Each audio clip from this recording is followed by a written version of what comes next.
예측하면 안 되는데 자꾸 예측을 하고 싶어요. 큰일 났네요. 내일은 출렁임이 좀 나올 것 같습니다. 네, 출렁이면 사야 되나요? 사긴 맞는데 마이크론 테크놀로지가 중요한 자리에 위치해 있어요. 대기 매수세 계속 관여가 된다 그러면 지수가 조정인 것 같은데 조정 같지 않은 느낌 받아가면서 좀 애매하게 늘어지지 않을까 저는 좀 그런 생각을 하면서 봤거든요. 시장이 불안하면은요 한국 주식에 대해서는 유독 많이 팝니다. 거기다가 또 지금은 대기 매수가 많으니까 네네. 쉽게 현금화하기가 쉽잖아요. 그동안에는 외국인들이 팔아가지고 넘긴 거 개인 투자자들이 다 떠안으면 지쳐가지고 주저앉고 뭐 이런 상황이 연출이 되고 했었는데 저는 조금 조심스럽기는 하지만 이번엔 다를 가능성도 있다. 정부 방침도 그렇지만 지금 실제로 시중 자금의 어떤 흐름이나 이런 걸 놓고 봤을 땐 증시로의 어떤 유입 이런 부분이 굉장히 강화될 가능성이 여전히 높다고 보고 엔비디아가 160조 봅니다. 근데 시총이 4,500조, 4,600조예요. 그런데 뭐 이제 200조는 가뿐히 넘긴다면서요. 네, 삼성전자가. 근데 왜 1,000조밖에 안 됩니까? 억울한 거죠. 한시도 그래요. 왜 시총이 아직 600조밖에 안 되냐. 미국이 비싸 보이고 한국이 싸 보이는 이런 현상들이 나오겠죠. 뭐 일단 열어놓고 봐야죠. 그런데 이제 중요한 거는 오늘 시장 좀 대응을 어떻게 하셨습니까? 오늘뿐만 아니라 이번 주 어떠셨어요? 그냥 저는 원래 포지션 매매, 그러니까 네. 포트폴리오 매매를 하고 있기 때문에 뭐 네. 크게 변화를 준 건 없고요. 오늘은 조금 바빴어요. 월요일 날 좀 사셨습니까? 오늘 사지도 않고 팔지도 않았어요. 아, 저는 지난주에 이제 코스닥이 그 ETF 특히 이제 네. 지수 추종 매매들이 이제 강하게 들어오는 거 보면서 네. 약간 포모가 많구나. 그리고 네. 이제 또 정부 방침 밝히니까 그렇죠. 예, 일단은 모르겠으니까 지수로 사면은 수익 맞죠. 그죠. 그러니까 저는 처음에는 뭐지 했었는데 지나고 나서 생각해 보니까 정말 똑똑한 사람들이다. 처음에 베팅한 사람들은 네. 저는 생각도 못 했거든요. 그러니까 뭐 나올지 모르니까 그냥 150으로 가자. 예, 저는 사실은 이제 어닝 시즌 클라이맥스가 지난주였기 때문에 지난주부터 코스닥 봐야 됩니다라고 그렇게 떠들어 놓고 나서 갑자기 이상하게 돌아버려 가지고 이러고 있었는데 그냥 지수로 지나고 보니까 저보다 한 수 위인 사람들이 많구나를 느끼긴 했는데 다소 좀 과열된 느낌. 그러니까 한 번, 두 번까지는 그러려니 하겠는데 계속 네. 그렇게 들어오니까 좀 뭔가 좀 그랬었는데 이번 주 좀 변동이 좀 있었잖아요. 월요일, 화요일 좀 급락했다가 급등했다 뭐 이러면서 저는 조심스럽게 조정 가능성 생각을 했어요. 근데 조정이라는 게 보면서 이 정도까지 이게 조정이야? 뭐 이런 이제 느낌이 있잖아요. 근데 네. 그래서 저 동시에 갖고 있는 거는 약간 뉴노멀일 수도 있겠다. 이거는 한국 증시에 있어서. 그러니까 이거는 이제 말이 좀 길어지는데 그러면 이거는 그 지금 증시자금 같은 경우 지난주까지 들어왔던 거는 기존의 예탁금 팔아놨던 자금들이 방향을 바꿔주니까 코스닥으로 대거 물렸다고 한다면은 제가 좀 체크를 해보니까 1월 달에만 은행권에서 이탈한 자금이 22조 원이 넘어요. 엄청나네요. 예적금을 네. 깨고 주식 다 들어왔다고는 얘기 못 하는데 네. 보시면은 1월 달에 고객 예탁금 늘어난 속도 보면 굉장히 크게 늘어났었잖아요. 네, 그렇죠. 그 1월 달에 고객 예탁금 늘어난 게 20조 원 정도거든요. 그러니까 어바웃도 비슷한 거죠. 맞네요, 그게 예. 대충. 그러면 그 자금들이 사실은 따라 들어오고 싶은데 망설여지잖아요. 너무 올랐기 때문에. 근데 그 자금들의 성격을 가만히 생각을 해보면 공격적인 성격들은 아니에요. 뭔가 바뀐 것 같고 은행 이자 봐가지고는 답이 안 나올 것 같고 하기는 해야겠는데 많이 올랐고 주저하고 있었던 건데 이번 주에 주가가 확 빠져버리니까 지수로 들어오고 그다음에 반도체 왜 주말에 그 모건 스탠리가 그 이상기온 얘기하면서 그렇죠. 그죠? 겨울이 왔다 놓고 나서 이제 이상기온 얘기하면서 뭐 430조 넘어가네. 내년엔 심지어 뭐 540조 얘기하고 막 그러니까 네. 내년 가면 삼성이 뭐 세계 최고라며요. 뭐 엔비디아 제끼고 뭐 엔비디아가 영업이익 아니라 네, 그죠. 그 전 세계 전 영업에서 최고래 뭐 그러면 당연히 노릴만 하잖아요. 그러니까 이제 그 자금들이 이번 주에 좀 강하게 코스피로 들어오면서 막아준 것 같아요. 그래서 지수가 밀리면은 이런 자금들의 성격을 봐가지고는 지금 실적이 뒷받침이 되고 있고 오늘 뭐 이따도 얘기하겠지만은 28년까지 또 간다면서요. 또 최소한 네. 이런 분위기라고 그러면은 대기 매수세 계속 관여가 된다 그러면 지수가 조정인 것 같은데 조정 같지 않은 느낌 받아가면서 좀 애매하게 늘어지지 않을까 저는 좀 그런 생각을 하면서 봤거든요. 그래서 오늘 좀 정신 없었어요. 네. 그러실 것 같습니다. 지금 이사님의 말씀이 조금 길어지니까 오늘 김민수 대표님 안 오셨냐고 지각을 해야 한다 이게 걱정하시는 분들이 좀 계시는 것 같습니다. 대표님 네. 어떻게 보셨습니까? 짧은 종평 한 말씀. 짧게 해야 돼요. 네, 오늘은 양복이 아니시고 어디 다녀오셨나요? 민방위복입니다. 민방위복. 나라 지키다 오셨나요? 좀 MZ스럽게 입어라. 네. 맨날 자켓 입으면 그렇지 않느냐. 그래서 되게 스타일리시하세요. 네. 그런데 제가 입고 거울을 봤더니 네. 민방 비상 같은 분 같은 이런 예쁩니다. 예, 아닙니다. 그래서 MG가 아니라 DMG가 된 이런 상황이다. 예, 그건 됐고요. 예. 시장은 예. 예측하면 안 되는데 자꾸 예측을 하고 싶어요. 큰일 났네요. 네, 그래서 내일은 출렁임이 좀 나올 것 같습니다. 네, 출렁이면 사야 되나요?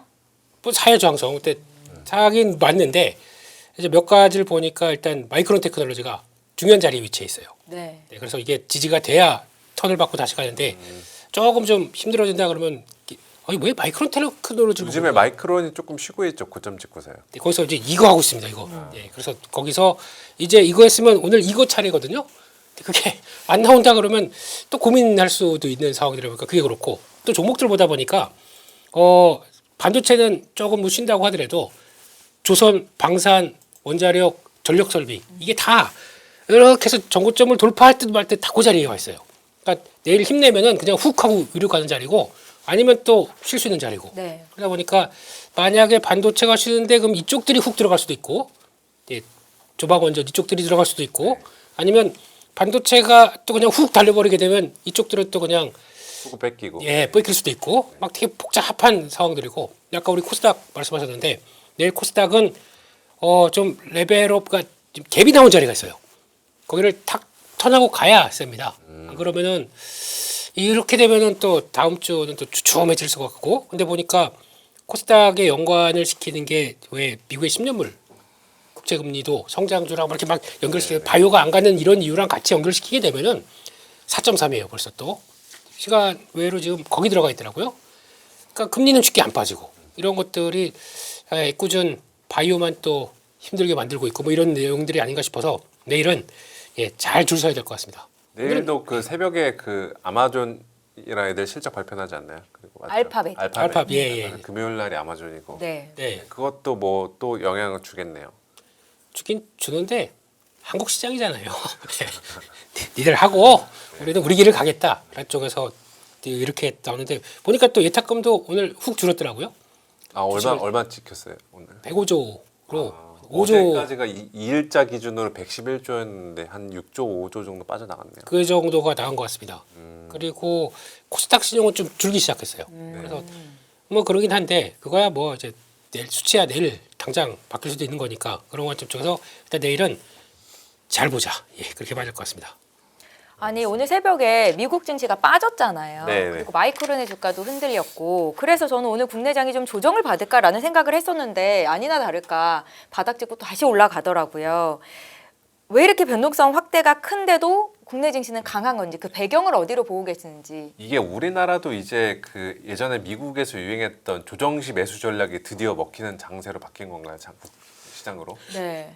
저는 이게 말씀드리긴 조금 조심스러운데 네. 이제 자금이 네. 좀 흐름 자체가 이제 증시적으로 자꾸 정부에서도 자꾸 이동을 시키려고 하는 부분이 부동산에서 나온 분명하잖아요. 자금들이 분명히 들어오고 있는 거죠. 그건 제가 확인을 안 해봐서 모르겠는데 적어도 은행권은 맞는 것 맞는 거 같고요. 같죠. 네. 그다음에 요즘 코인 시장이 또 그렇게 좋지 않잖아요. 사경을 헤매고 있죠. 네, 그러면 이제 전체적으로 시장을 놓고 봤었을 때 정부 의지가 반영이 돼 있고 네. 그다음에 상법 개정이라든지 이런 걸 통해 가지고 좀 더 우리는 또 하나가 더 붙어 있잖아요. 밸류업을 또 이제 하려고 하는 그렇죠. 기업의 본질 가치를 찾아주겠다는 또 그 정책적인 어떤 대응책까지 있다 보니까 그런 것들에 대한 기대감들이 시장에서 반영이 되면 자금이 들어오는데 그 네. 자금들은 공격적인 자금들은 아니에요. 앞서 말씀드린 것처럼. 그러면 방어적으로 들어오게 되면 그 사람들이 알고 있는 주식은 적어도 한국에서 대표하는 것들. 삼성전자. 현대차, 뭐 하이닉스, 뭐 이런 것들일 거 아니에요. 그러면 빠지면 그쪽으로 가는 거고, 그다음에 이제 미국에서 뭐 오늘 기사로만 잠깐 나왔었지만 뭐 원전, 조선 뭐 이쪽 합의했다 뭐 네. 이런 얘기 잠깐 나오면 그동안 계속 얘기돼 왔었던 미 해군 프로젝트라든지 또 원전 관련된 부분들 이런 것들 맞물리니까 그쪽에 대한 기대감이 있을 거고, 그럼 거기 또 대표주, 그럼 또 현대건설 들어갈 거고 뭐 이런 게 있잖아요. 그러니까 수급을 보시면은 그런 쪽으로 다 많이 들어오거든요. 그러면 대표주를 사는 자금들이 이제 들어올 거라는 거죠. 그러면 지수가 조정을 받아도 빠지면 올라가고. 네, 받으려고 하는 물량들이 생각보다 많을 것 같다. 그래서 조정 기간 들어선 것 같은데 이 조정을 너무 두려워할 필요는 또 없을 것 같은 그런 느낌을 저는 갖고 있거든요. 그래서 지금 하방은 되게 견고할 가능성이 높다라고 저는 지금도 보고 있습니다. 알겠습니다. 조정을 두려워할 필요가 없다. 대표님께도 좀 여쭤볼게요. 국내 증시가 변동성이 확대되는데도 계속 고점을 올려가는 이 현상을 어떻게 해석을 하시겠습니까? 해석이 뭐가 필요했습니까? 그냥 붙어야죠. 그냥 대응하면 된다. 예, 솔직히 저는 뭐 어제도 사과의 말씀을 드렸지만 시장 네. 잘못 봐가지고요. 네, 저는 월요일부터 조정인 줄 알고 이렇게 생각했지만 결국에 현금이 많아요. 네. 그러다 보니까 이거를 그러니까 저같이 만약에 주식을 그래서 옷을 사신 거군요. 아, 그게 이렇게 연결되는 거 비상사태라고 예 그렇게 연결을 시킬 수가 없으니까 그러면 세트로 한 두어 벌 더 기대하겠습니다. 다른 색깔로? 수요일 날 바꿔 입고 와주세요. 명품 같은데요, 갑자기? 이거 브랜드 DDM입니다. DDM? 동대문. 동대문. 네. 역시 뭘 죄송합니다. 입어도 네. 명품 같은 우리 대표님. 그만하세요. 지금 사죄 모드로 나갔던 상황들인데, 근데 저 같은 사람들이 많겠죠. 보니까 지금 점점 현금을 늘려놓은 사람들이요. 그렇죠. 점점 하이닉스 이탈하신 분들 많고, 와, 이 정도가 고점인 줄 알았는데 팔았더니 현금만 많다더라. 라는 분들이 점점 늘어나게 되면 시장에서 강한데 그러면 가만히 있지 않지 않습니까? 그러면 턴하는 종목들 막 붙습니다. 그래서 요거 괜찮네? 그러고 하게 되면 일단 뒤 안 보고 붙어버리는 현상이 나오다 보니까 그래서 오늘 뭐만 조금 얘기만 나온다 그러면 오늘은 태양광이죠. 태양광 셌죠. 예, 뭐 신재생 이런 쪽들 솔직히 거기까지 가리라고는 잘 몰랐어요.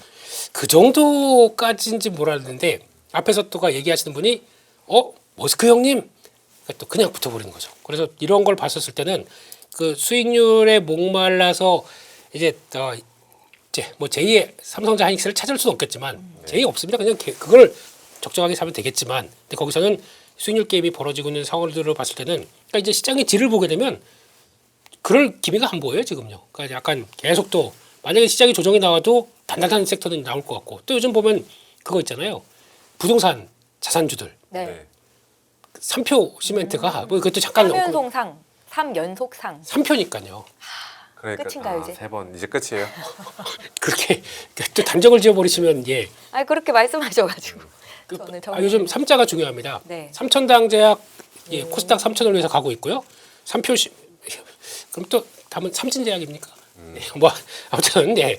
이런 쪽에서 그러니까 뭐 하나가 마련된다 그러면 강하게 들어오는 태세를 봐도 네. 이게 이제 시장의 성격을 얘기하는구나 싶어서 만약에 대안은 계속 있다라는 쪽으로 계속 대안을 지금 찾아내가고 있는 시장이죠. 그러니까 뭐 매매는 해봐도 되겠다. 그래서 너무 삼성전자 하이닉스 없다라고 해서 좀 괴로워하지 마시고 시장 네. 잘 보시게 되면 뭐 대응할 만한 섹터들은 많이 나온 것 같습니다. 네.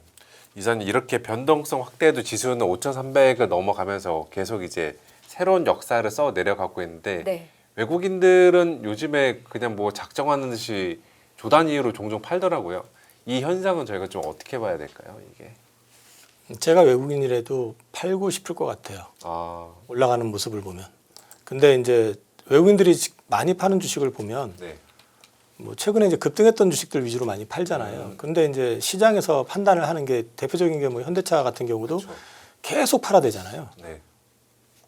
사실 현대차를 여전히 휴머노이드라든지 뭐 자율주행이나 이런 식으로 해서 피지컬 AI로 접목시키는 것 쪽보다는 레거시 마인드로 수십 년을 봐왔던 주식인데 그게 뭐 1월 달에 뭐 7, 80% 올라가 버리니까 약간 팔고 싶죠. 그게 무슨 뭐 개별 종목도 아니고 당연히 그런 느낌들이 좀 강하고 그다음에 또 한 가지는 시장이 불안하면은요. 한국 주식에 대해서는 유독 많이 팝니다. 글로벌 시장이 불안할 때 예, 뭔가 좀 찝찝하다 그러면 황금성이 워낙에 뛰어나기 때문에 거기다가 또 지금은 한국이 어쨌든 노멀이 될지 뭐가 될지 모르지만 계속 지금 대기 매수가 많으니까 네네. 열심히 쉽게 현금화하기가 쉽잖아요. 그래서 지금 그런 측면도 조금 있는 것 같아요. 그래서 지금이 어떻게 보면 그동안에는 외국인들이 팔아가지고 넘긴 거 개인 투자자들이 다 떠안으면 지쳐가지고 주저앉고 뭐 이런 상황이 연출이 되고 했었는데 그렇죠. 과거 버튼을 보면 저는 조금 조심스럽기는 하지만 이번엔 다를 가능성도 있다. 근데 이번엔 다르다 하면 또 그게 또 그런 게 있긴 한데 근데 저는 이제 그 정부 방침도 그렇지만 지금 실제로 시중 자금의 어떤 흐름이나 이런 걸 놓고 봤을 땐 증시로의 어떤 유입 이런 부분이 굉장히 강화될 가능성이 여전히 높다고 앞으로도 보고 계속 그 강화될 가능성이 높다 이렇게 보시면 그리고 이제 저는 시장에 대해서 좀 긍정적으로 보고 있는 포인트가 네.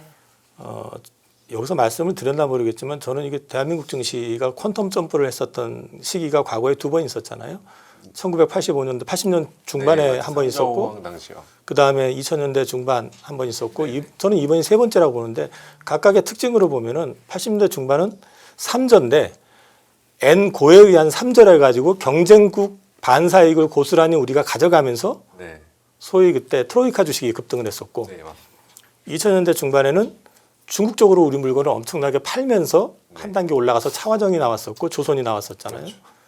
이번 같은 경우는 불과 작년 여름 전까지만 해도 AI에서도 완전 주변에 있었고 완전 쩔어 있다가 갑자기 레거시 쇼티지 나오고 뭐 이러면서 반도체 확 떠버렸고요. 그거밖에 없나 보다 하고 있었는데 갑자기 CES에서 로봇. 아틀라스 보여주면서 그 퍼포먼스랑 기술력 보여주니까 이거 장난 아닌데 거기에 또 혹해가지고 들어오는 거 있고 그다음에 조방원전 같은 경우는 미국의 어떤 수혜를 받아가지고 계속 작년 내내 좋았었고 그렇죠. 종합적으로 말씀을 드리면은 이번에 올라가는 그런 그림이 한 번 더 우리나라의 어떤 지수대를 올릴 수 있는 그런 베이스가 될 가능성이 있다고 보고 있고 제가 또 조심스럽게 보고 있는 거 하나는 약달러 시기 작년에도 그런 얘기를 계속 했었는데 네. 강달러 약달러가 주기적 사이클이 있었는데 그게 깨진 게 금융위기 이후거든요. 계속 강달러였었어요. 네. 근데 이게 작년에 약달러 인덱스 기준으로 우리는 또 약원화였었지만 그렇죠. 그렇죠. 근데 사실 인덱스 기준으로는 작년이 약달러 1년이었었고 올해도 그럴 가능성이 높고 여기에 베이스는 뭐 요즘 워시가 들어와가지고 뭐 이런저런 말이 있긴 하지만 미국이 지금 주도하고 있는 게 제조업 부흥을 외친다고 한다면 제조업을 부활시켜가지고 미국 내수용으로 쓰는 게 아니라 수출을 하는 게 목적이잖아요. 그럼 제조업 부흥하고 수출까지 가져가려고 한다면은 이거는 기본적으로 약달러를 전제하고 있다는 거죠.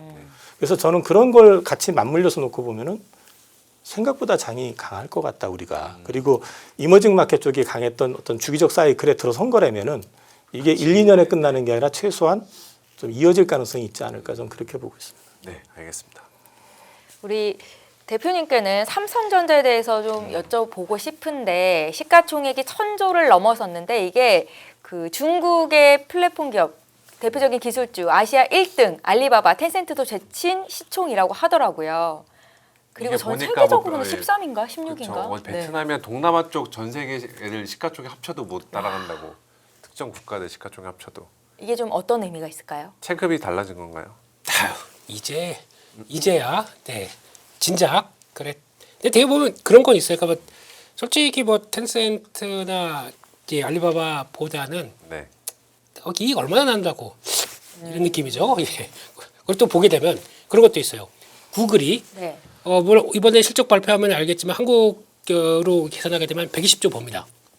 시총은 4,600조예요. 구글이 그거밖에 못 벌어요? 뭐 벌어요 그거밖에 안 돼요. 아, 그래요? 예. 엔비디아가 네. 160조 법니다. 근데 시총이 4,500조, 4,600조예요. 아니 근데 이거 계산 그러니까 환율 대충 한 1,400원대로 계산해서 보니까 그래요. 그런데 뭐 이제 200조는 가뿐히 넘긴다면서요. 네, 삼성전자가. 근데 왜 1,000조밖에 안 됩니까? 억울한 거죠. 시클리컬 업종이기 때문입니다. 오, 오, 이야, 맞습니다. 깨갱. 맞았습니다. 그렇긴 하지만 네. 그래도 잘 나갈 때 보면은 한 PR 7배, 10배는 줬었어요. 네. 예, 그 정도까지 준다라고 하게 되면 1,000조가 뭐 그냥 이 정도면은 이제 한번 좀 발동을 걸어볼 수 있는 자리긴 한데, 근데 그건 이제 전망이죠. 항상 전망과 그 흐름에 따라서 이상이 없다 확인되면 이제 계속 또 가는 길로 갈 거고. 네. 그리고 또 한식도 그래요. 한식도 마찬가지로 최소 뭐 150조, 200조 나오고 있는데 네. 왜 시총이 아직 600조밖에 안 되냐? 그러면 좀 괴리가 아직 많이 큰 거죠. 하이닉스도 천조 클럽에 가입해볼만 하겠네요. 아유, 플리즈, 예, 가주세요. 예, 그런 쪽 그렇게만 따지고 나오게 되면, 그러니까 미국이 비싸 보이고 한국이 싸 보이는 이런 현상들이 나오겠죠. 이게 그들이 같이 공용, 맞아, 맞네라고 하기 시작하기부터 이제 점점점 격차가 좁혀들겠죠. 그런 과정 중에 하나를 보다 보면은 뭐 일단 뭐 열어놓고 봐야죠. 그런데 이제 중요한 거는, 그러니까 아까 말씀하셨던 거 진짜 정확한 답변입니다. 반도체니까 그래, 메모리 반도체니까 그래. 아직까지 그러니까 외국인들이 왜 지금 이렇게 파느냐라고 보게 되면 네. 딱 그거밖에 없어요. 외국인들은 고인물이에요. 지금까지 주식 투자 계속 한국에 대해서 해다 보니까 평단이 낮은 사람들인가요? 평단도 낮고 이 정도는 한계야라고 보는 게, 보면 대충 코스피 에버리지 PR 쭉 계산해 보게 되면 이 정도까지 올라오게 되면 다 왔어라고 그냥 나가는 거죠. 나가는데 더 올라가네 그러면 그때부터 다시 그들 좀 회의하겠죠. 회의하면서 다시 사 이럴 때가 오겠죠. 그때까지는 이제 저희가 잘 버텨줘야 될 것 같고 그런 쪽으로 나오다 보니까 그리고 또 그런 것도 있잖아요.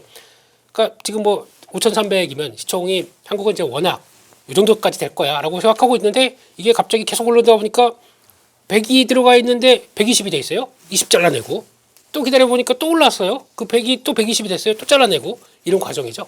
그러다 보니까 나오는 흐름이라고 하게 되면 그거를 이번에는 잘 저희가 네. 갔다가 나중에 지들이 들어올 때 확 던지는 죄송합니다. 그들이 들어올 때 던지는 이런 것도 필요하지 않을까 싶긴 한데 뭐 그냥 지금은 그냥 뭐 전략은 따로 없는 것 같습니다. 그냥 잘 사셨으면 기다려보고 그리고 이제 홀딩이요.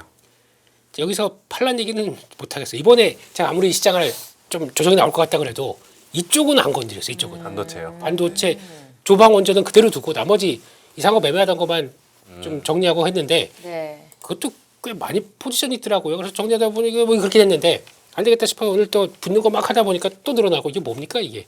네, 아무튼 시장은 그렇죠. 그래서 계속 확산은 계속 되고 있다. 쪽으로 봐야 될 것 같습니다. 네. 혹시 덧붙이실 이야기 있으실까요, 이사님? 반도체 업종에 대한 좀 의견들 어떻게 가지고 계세요? 저는 지금 보여주는 숫자 이제 계속해가지고 그래프 죄송해요. 그 가격은 지금 주가는 급등을 했다고 그러는데 굉장히 빠르게 급등했다고 그러는데 그거보다 증익폭 자체가 더 급하잖아요 지금. 네, 그렇죠. 이거는 무슨 뭐 레거시니 무슨 뭐 이런 거 얘기할 것도 아니고 네. 아직까지 지금 최근에 나온 리포트가 가장 세게는 데가 모건스탠인데 네. 두 회사 합쳐가지고 430조 넘는다니까요. 그러면 두 회사 합쳐서 430조 넘으면은 그 아까 대표님 말씀하셨던 엔비디아하고 구글 두 개 합친 것보다 더 많잖아요. 그렇죠. 근데 두 개 합쳐가지고 2,000조가 안 되잖아요, 우리 지금. 네. 그럼 팔아야 될 이유가 없잖아요, 지금. 근데 또 27년 얘기한 거 보면 540조 얘기예요. 그래서 뭔 얘기라는 건지 지금 하여튼 다 순전히 거의 다 메모리 가격 상승 때문에 그렇게 다 전망을 하는 거죠. 그렇죠. 그러면 지금은 저는 사실은 기대하고 있는 것 중에 하나가 이제 아까 이게 사이클 산업 네네. 메모리에 대해서 그 말씀하셨잖아요. 근데 지금 분위기가 은근히 담합 아닌 담합 같은 느낌 안 드세요? 약간 그 사이클 없이 그냥 그 선형으로 만들어 버린다. 약간 그러니까 캐펙스 업황을. 투자하는 걸 가만히 보시면요. 마이크론 테크놀로지가 가장 세게 한 게 뭐냐면 가장 세게 한 게 대만에 있는 공장 인수한 거예요. 사실은 그 레거시 쪽으로. 네. 그러니까 그쪽은 사실은 기존의 캐파를 갖다가 인수해서 자기가 매출을 일으키는 거지 증설이 아니잖아요. 이거는. 그러니까 실제로 보면은 증설에는 되게 소극적이에요. 그리고 HBM에 계속해서 집중을 하는데 거기는 또 이게 수율이라는 게 기본적으로 좀 그러다 보니까 이게 지금 이런 그림이 가면은 진짜로 의외로 인텔 CEO가 뭐 28년까지 쇼티지라고 얘기를 했는데 서로 사실 눈치만 보면은 이게 가격이 무한정 올라가지는 않겠지만 그렇죠. 어느 선에서 이게 유지가 돼주면 저는 사실 그걸로 인해서 멀티플 조정도 나올 수 있지 않을까 하는 기대도 하거든요. 약간 트럼프가 메모리 가격 비싸졌다고 뭐라고 하지만은 선에서 진행하면은 가능하겠네요. 하면은 네. 아니, 트럼프가 뭐라고 하면은 마이크론이 먼저 지으면 될 거 아니에요. 그렇죠. 지네도 짓고 있으면서 우리한테 지으라고 난리야. 그러니까 거기 그런 부분들을 제가 말씀을 드리는 게 지금 뭐 중국 얘기를 하는데 반도체 전문가 분들, 애널리스트 외에도 이제 그쪽 하시는 분들 얘기 들어보면은 첨단 장비 못 들어가게 되면 저 레거시 쪽에서도 DRAM, DDR5 이상 들어가는 거는 쉽지 않다고 하더라고요. 그러니까 수율을 맞추고 올라오는 게 그렇게 생각처럼 쉽지 않다고. 그러면 생각보다 이게 길어지게 되면 이것만 가지고도 멀티플 조정 요인이 될 수도 있다. 그러면 근데 지금은 현재는 멀티플 얘기할 필요도 없이 이익으로만 가고 있는데 굳이 팔아야 될 이유가 있을까? 네, 저는 그렇게 생각하고 있어요. 네. 반도체 얘기하다 보니까 생각난 건데 네. 지금 아까 우리 이제 이사님 얘기하셨듯이 이게 그러니까 조절을 하던 과정 중에서 어떤 낙수 효과가 나오냐면 이제 저희가 예전에 봤던 뭐 8인치, 12인치 이건 이제 쳐주지도 않아요. 그냥 아예 그냥 우리 생산 안 해. 그러면서 이게 낙수를 그냥 완전히 쳐버렸더라고요. 네. 그거 생산하는 회사가 있어요. DB하이텍이라고. 네. 이거마저도 주가가 지금 계속 올라오고 있는데 아마 그 낙수 효과 때문에 이제 이쪽은 바빠 죽겠는데 거기까지 우리가 해야 돼? 라고 하게 되면 점점 더 이런 현상이 나오는데 그중에서 PMIC라고 이쪽 전력 반도체 쪽들은 의외로 수요가 엄청 많대요.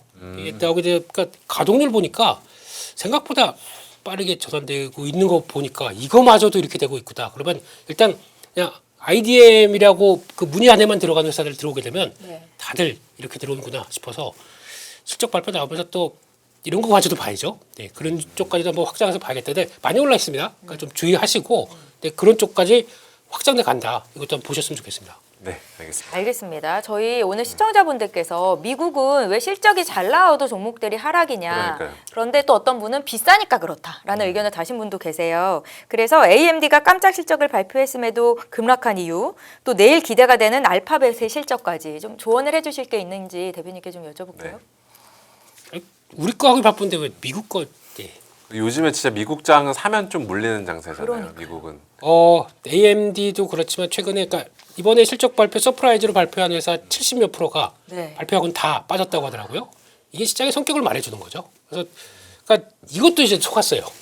미국도 그러니까 나스닥으로 보면 한 23,700이 못 가더라고요. 한 지금 벌써 한 달째. 네. 네. 그래서 못 가면은 미국 조정 나오게 되면 우리도 좀 그러지 않을까 싶었는데 미국은 그렇고 우리는 다른 쪽으로 챙겨야지 이러면서 움직이다 보니까 그것도 하나의 변수긴 한데 네.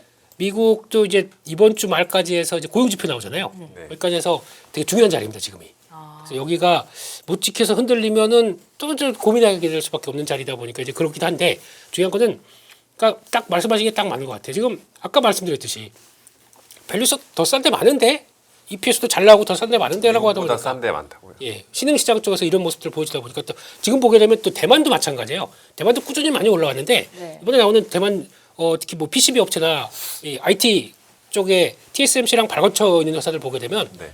의외로 다 잘 나왔어요. 막 무슨 거의 뭐 3배 이상 작년 대비 3배 이상 나오는 회사들도 있지 않습니까? 난야 같은 경우도 매출 자체가 네네. 예, 잘 나왔죠. 잘 나왔죠. 이렇게 나오기 시작하게 되면 뭐 하는 회사인데요? 난야 테크놀로지요.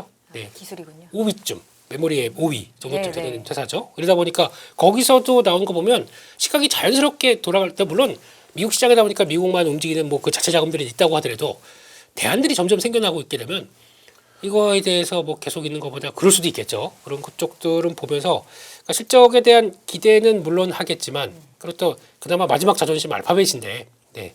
구글인데 요즘 보면 구글이 아까 이름 뭐였죠? 오늘 아침에 나왔던 것 그 게임 만드는 그 뭐 하나 그 이미지랑 텍스트 넣었더니 네. 그냥 게임 데모 버전을 만들어 버리더라고요.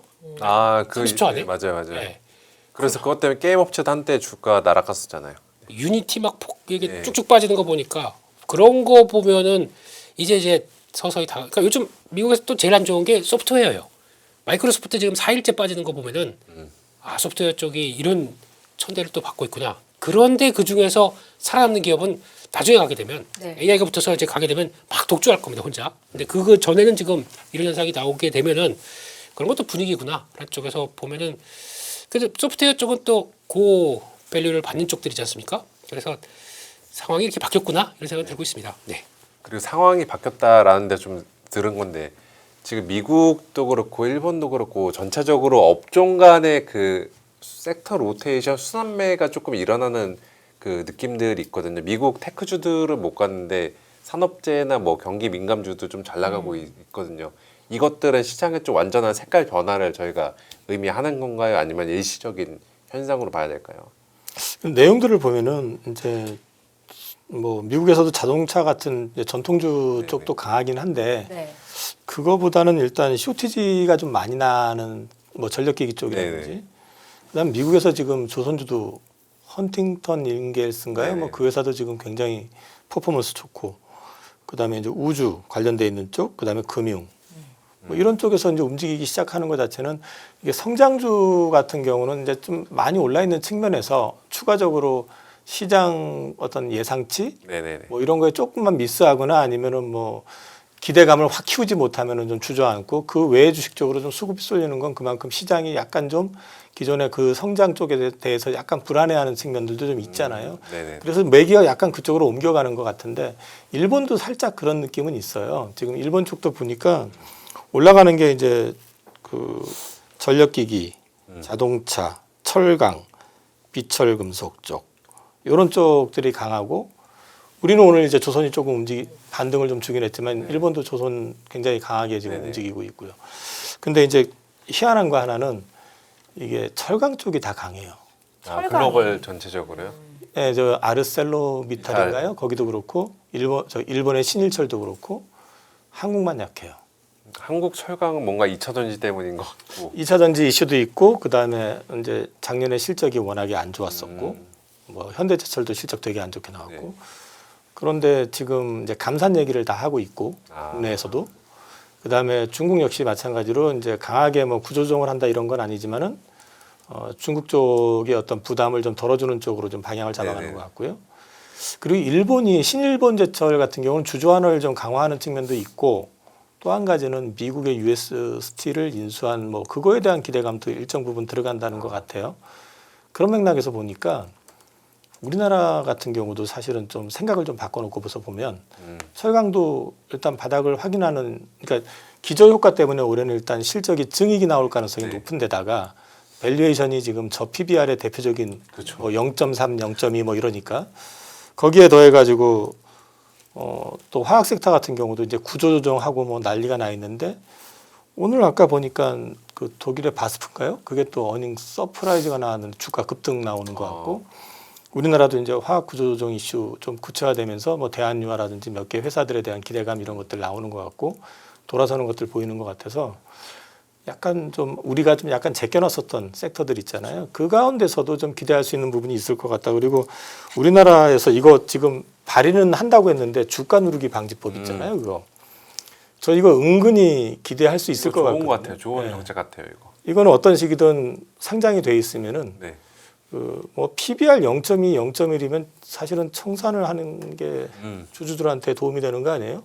그러니까 이런 부분들을 갖다 이제 붐업을 시킬 수 있는 그런 것들의 어떤 대책까지도 이제 강구가 된다고 그러면은 네. 우리가 그냥 막 삼성전자 좋으니까 그것만 보고 막 이렇게 하는데 그 반대편에서도 좀 뭔가 볼 게 있을 것 어떻게 같아요. 보면은 그냥 그동안 성장이라는 섹터에 집중했다면 이제는 가치 섹터에 좀 더 관심 가져보는 것도 좋은 대안이 되겠네요. 저 PBR의 대표적인 그 회사 섹터 중에 하나가 사실 증권이었잖아요. 그렇죠. 근데 증권은 이제 실적까지 받쳐줘 버리니까 이제 맞죠. 붐업이 돼 버렸잖아요.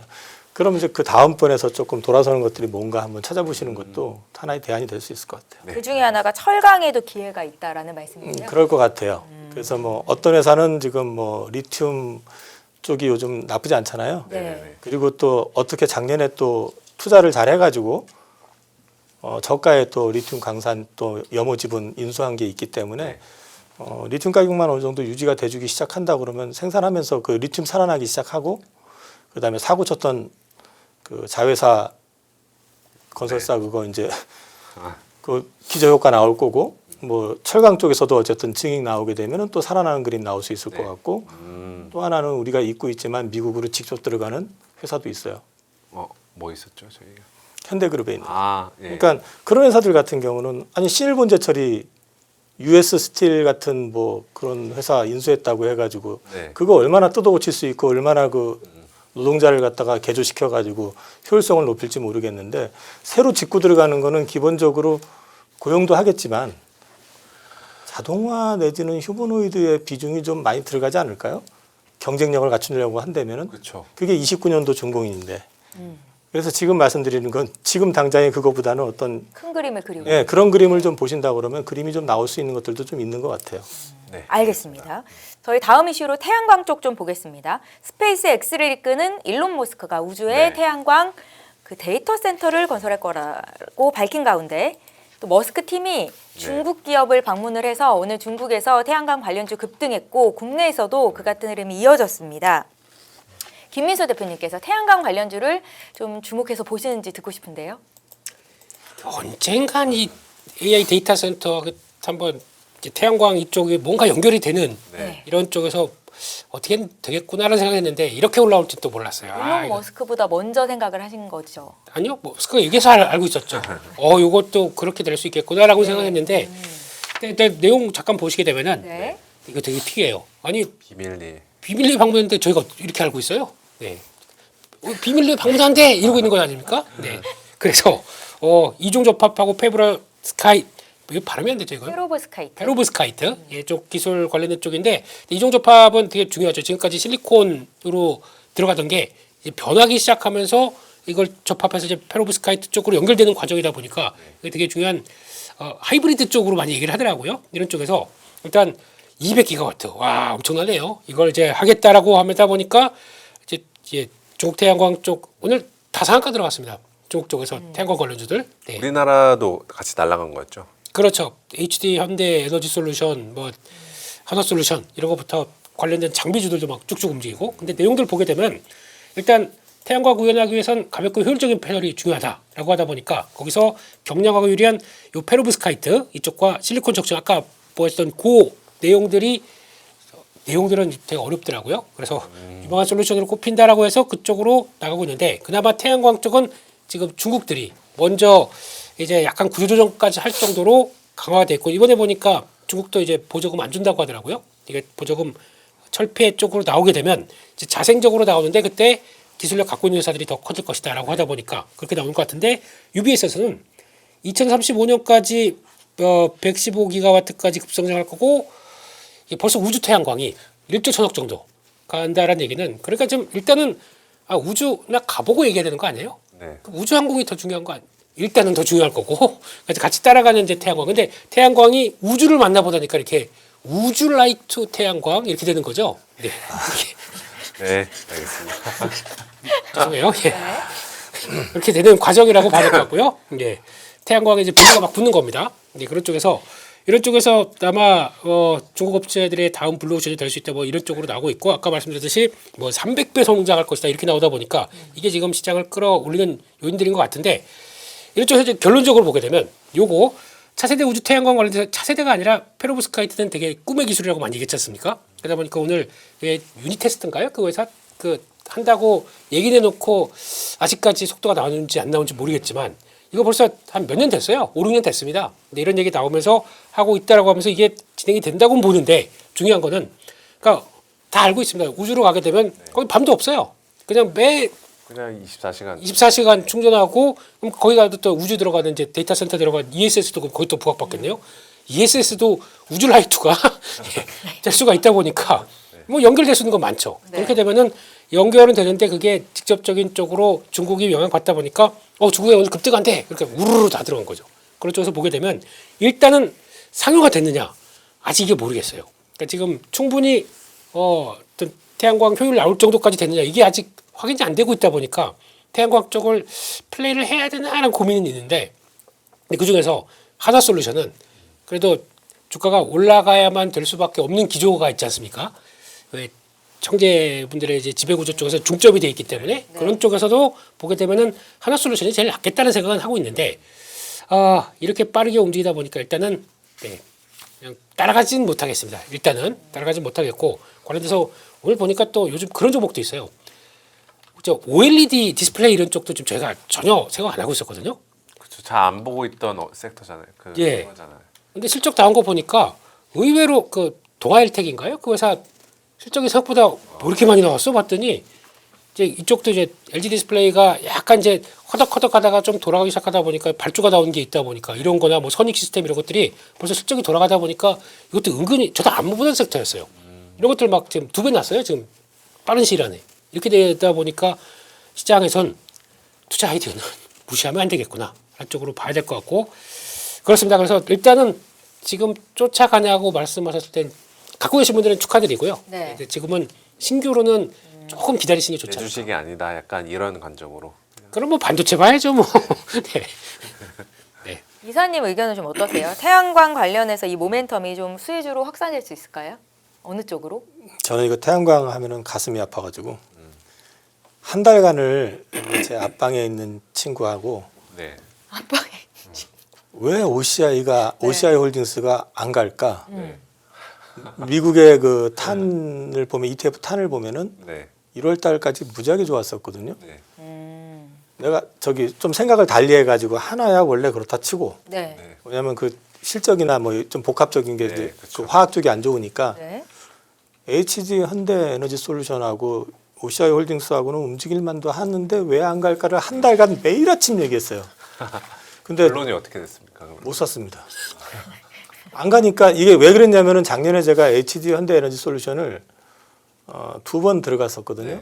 수익을 내고 나오긴 했는데 이상하게 내가 들어가면 그때부터 안 가요. 아, 되게 고생한 주식이어서. 그러니까 2번을 고생을 시켜놓고 나니까 이거 갈 것 같은데 맞는데 근데 결국 오늘 일론 머스크 이름 하나로 이걸 다 이렇게 풀어내버리는 거 보니까 그냥 저 마지막에 A씨하고 그냥 접어버렸습니다. 이거. 네. 근데 저는 지금 쫓아는 못 살 것 같아요. 우리나라 그러니까 사실 지금 우리나라 주식들 이번에 오늘 올라간 것들은 좀 네. 따라 올라간 측면이 좀 강한 것 같거든요. 네. 아 물론 OCI 홀딩스 같은 경우는 네.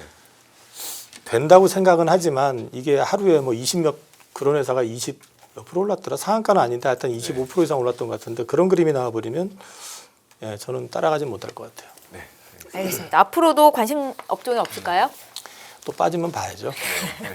알겠습니다. 많은 분들이 그 화장품 종목 중에 그쵸. APR 궁금해하시네요. 여기도 실적 잘 나온 것 같은데 주가는 시원치 않았는데 이유가 뭘까요? 윗꼬리를 길게 네. 달았습니다. 일단은 네. 지금 일라릴리가 급등합니다. 네, 실시간 살아있는 방송. 네. 실적이 잘 나왔나 보네요. 아, 네. 노브노 네. 디스크는 엉망인데 엉망이라기보다 판매량이 그 정도면 이제 뭐 하여튼 그런 것 같은데 그건 참고로 말씀드렸고요. 그래서 고민했습니다. 따라갈 예. 근데 이제 그런 거 봐야 될 것 같고 네. 일단 지금 APR은 요즘 이쪽이 안 좋아요. 그러니까 소비 쪽들이 또 분위기가 그렇게 썩 안 좋은 모양새더라고요. 어제는 실리콘2 두드려 맞고 원래 실리콘2는 전통적으로 좀 그런 회사 좀 실적 발표 전에 쭉 올랐다가 좀 이상한 것 같으면 이제 두드려 맞고 근데 어제 나왔던 얘기는 그 회사 뭐죠? 호성 USA 그 뭐죠? 그 회사 그 구다이 글로벌이 인수하는 회사에 대해서는 네. 한성 USA. 한성 USA 예.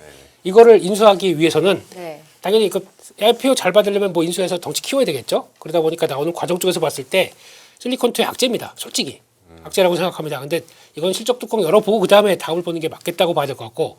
근데 APR은 그 정도는 아닌데 일단은 새로운 나오니까 두드려 맞네요. 저는 오늘 그냥 한 30만 원대 안착하고 편안하게 갈 줄 알았더니 또 이렇게 나오네요. 그런데 그러면 지금 시장 분위기는 진짜. 예, 그냥 뭐 그렇게 엎어 이런 그러니까 만약에 지금 뭐 산업재나 지금 반도체도 마찬가지지만 이쪽에서 이런 성과 나왔다 그러면 그냥 오늘 달렸을 거예요. 근데 소비재다 보니까 됐어라는 쪽들이고 되게 저기 띄워놓은 차트가 APR 차트 맞죠? 네.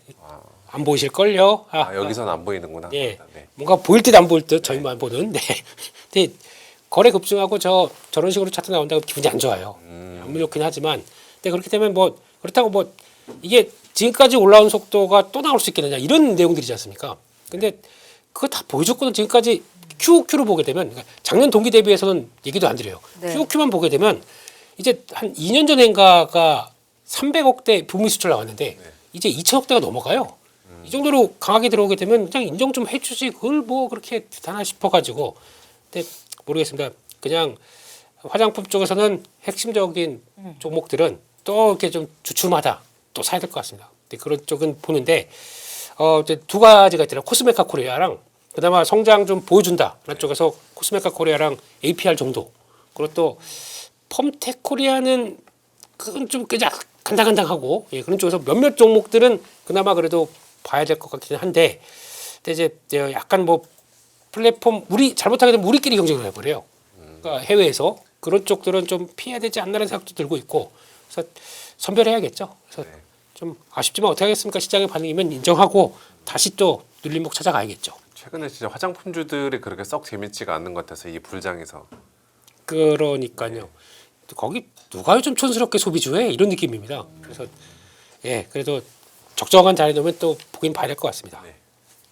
말씀 들으니까 그냥 들고 계신 분들은 가져가는 게 좋겠다라는 생각이 드네요, 대표님. 알겠습니다. 저희 오늘 또 좋은 정보 가져가야 되니까 준비해 오신 이슈 중에서 어떤 걸 더 주목하고 계실까요? 원자재 가격 요거랑 휴머노이드 로봇용 배터리랑 중요한 것부터 좀 해주십시오. 중요한 보다 어차피 종목 좋아하실 것 같아서 네. 그냥 종목 스터디 하고 가겠습니다. 네. 네. 종목 스터디. 네. 다 아시는 것처럼 이제 어차피 2차 전지도 자리 잡으면 움직일 거 아니에요. 그렇죠. 네, 그런 쪽에서 일단 지금 분위기는 뭐 복잡하게 보는 것보다 이걸로 딱 보시면 될 것 같아요.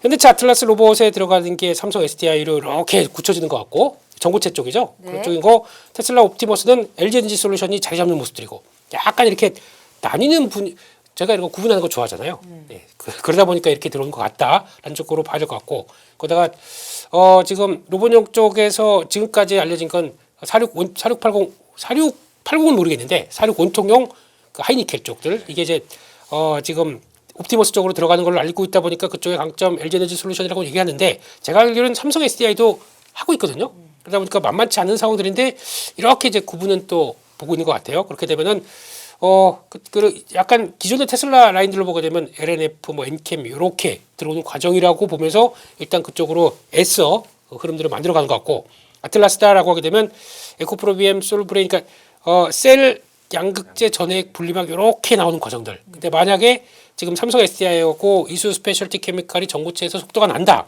이 거의 확인이 된다라고 하게 되면 목표는 28년으로 2027년 하반기 28년이다 보니까 다 아직은 시간은 좀 걸리죠. 네, 그런 상황 쪽에서 시장은 이렇게 그 흐름을 가져가고 있다라는 정도로 보시고 그러니까 로봇 쪽에 들어가는 배터리 밸류 체인들이 좀 이수 스페셜티도 신고가예요.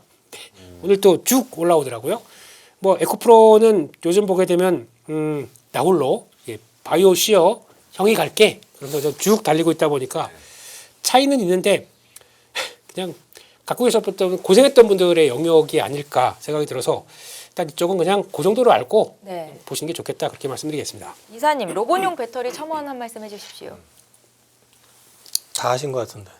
관심 있으신가요? 저는 그냥 로봇 자체에 관심이 더 많고요. 네. 배터리보다는 네, 배터리 쪽은 지금 휴머노이드 쪽으로 붙여서 얘기를 한다고 그러면은 네. 실질 수혜는 어찌됐든 셀업체에서 나올 수 있다 지금 소재보다는. 그래서 지금 그 앞에 제일 위에 있었던 네, 두 회사들 그쪽이 우선일 것 같다. 일단 실적으로 얘기를 한다면은. 네. 그래서 실질 수혜는 그런데 이제 보여주는 퍼포먼스는 또 테마로 붙어버리면 다를 수 있으니까 네. 그건 참고하시면 될 것 같고 저는 뭐 휴머노이드는 어쨌든 이제부터 실체가 보이는 시기에 진입하고 있다. 관심 계속 가시셔도 좋을 것 같습니다.